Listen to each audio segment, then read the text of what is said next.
안녕하세요. 실전부동산입니다. 오늘은 특례보금자리론 3.75에서 4%대 대출 아무나 빌려준다고 하는데 진짜 이게 사실인지 한번 확인해 보도록 하겠습니다. 그럼 오늘 12일 날 발표된 자료를 한번 같이 보도록 할 수 있겠습니다. 지금 보시면 1월 30일부터 특례보금자리론이 신청이 가능하다고 나와 있습니다. 그럼 이 특례보금자리론이 어떤 건지 같이 한번 중요한 부분을 한번 같이 보도록 하겠습니다. 주택 가격은 9억 원 이하의 주택이어야 합니다. 소득 기본 보금자리론과는 달리 소득 제한은 없습니다. 그리고 자금 구입 용도는 주택 구입, 기존 대출 상환, 보전 용도, 임차인 보증금 상환을 할 수 있는 구조로만 사용할 수 있다고 보시면 되겠습니다. 그리고 신청 요건자로서는 무주택자, 1주택자까지만 신청 가능합니다. 2주택자 이상으로는 신청이 가능하지 않으니 이 부분 잘 확인해 주시면 좋겠습니다. 대출 한도는 최대 5억 원 이내에서 대출을 받을 수 있습니다. LTV 최대 70%, 생애 최초 구입자는 80%까지 받을 수 있는 걸로 나와 있습니다. DTI는 최대 60% 내에서만 대출이 체급된다고 보시면 됩니다. 밑에는 작은 표가 나와 있습니다.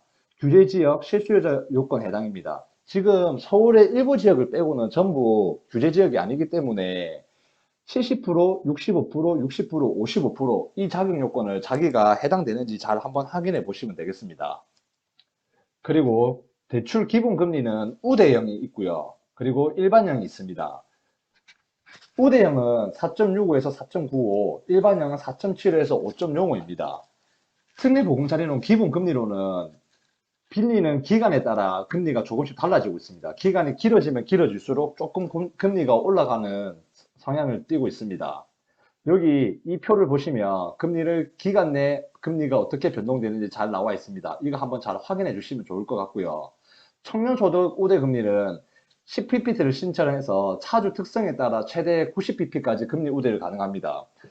우대 금리는 아낌, 기타, 저소득 청년, 사회적 배려층, 신혼가구, 미분양 주택, 우대폭의 함 최대 한도 80pp입니다.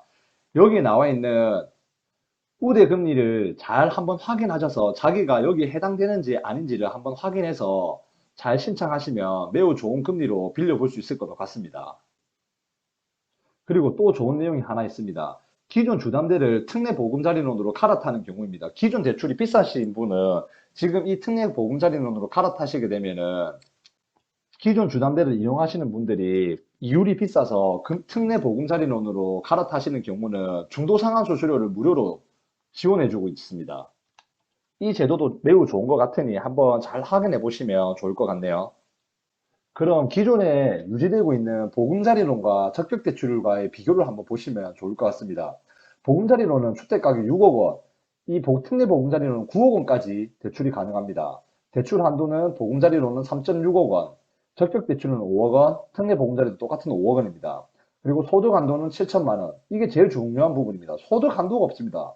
소득 한도가 없다 보니 부부 합산 소득이 1억이 넘으시든 7천만 원이 넘으시든 상관없이 이용 가능합니다. 그리고 금리 같은 경우도 보금자리론과 비슷한 금리를 보여주고 있습니다. 보금자리론과 비교했을 때 특례 보금자리론이 최저 우대형이 조금 더 할인된 가격으로 이용할 수 있는 걸로 확인할 수 있습니다. 신청 접수 가능일은 1월 30일부터입니다.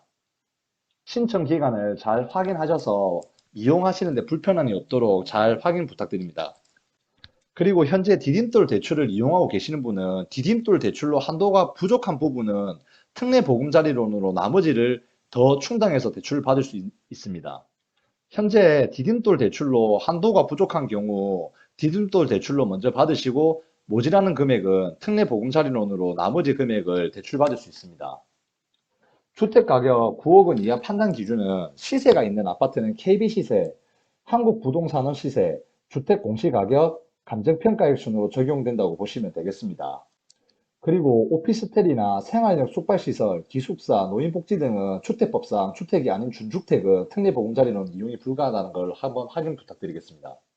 그리고 분양권이나 조합원 입주권도 보유주택에 포함이 되어서 이 대출을 이용하시는 분들은 원칙적으로는 불가한데 구입용으로 하나에 2년 이내 처분을 하는 조건으로 하시면 또 가능하다고 합니다.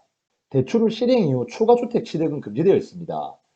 확인일로부터 6개월 이내에 추가로 취득한 주택이 처분하거나 대출을 상환해야 되며 해당 기간 내 처분하지 않을 경우 기한 이익 상실을 처리되고 3년간 보금자리론 이용이 불가하니 이 부분도 잘 확인 부탁드리겠습니다. 소득 같은 부분은 차주 본인의 소득 증명만으로도 대출 이용이 가능합니다.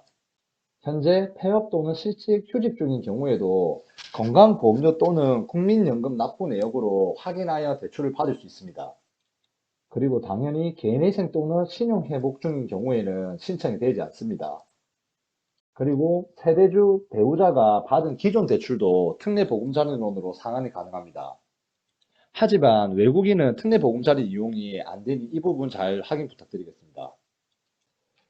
우대 지원으로는 생애 최초 주택을 구입하는 경우에는 주택 구입을 위해 충분한 자금이 활용할 수 있도록 대출 규제를 완화하여 적용하였고요. 대출 금리 같은 경우는 대출 신청일 기준으로 판단이 되고 있습니다.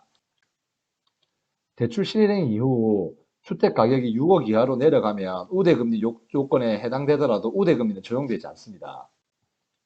특례보금자리론을 이용한 도중에 시중금리가 하락하여 특례보금자리론을 일반 대출로 대안하는 경우에도 중도상환 수수료가 없다고 합니다.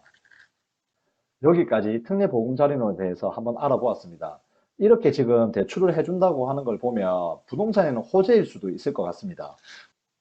지금 같은 하락 시기에 금리가 매우 많은 영향을 차지한다고 볼 수 있습니다. 금리가 매우 높아 이자 부담으로 집을 사지 않는 경우도 많다고 할 수 있습니다.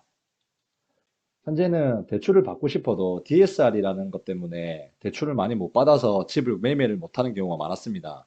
하지만 특례보금자리로는 DSR을 보지 않는다고 하니 대출로 인해서 부동산에는 호재가 될지 안 될지는 심리가 너무 죽어 있는 상황이라서 정확히 알 수는 없습니다. 하지만 안 좋은 정책이라고 볼 수는 없겠죠.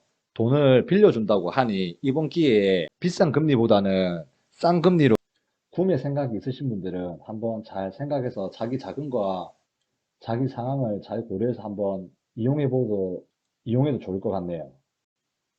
오늘 내용은 여기까지고요. 그럼 좋아요, 구독 부탁드리고 다음에 또 뵙겠습니다. 감사합니다.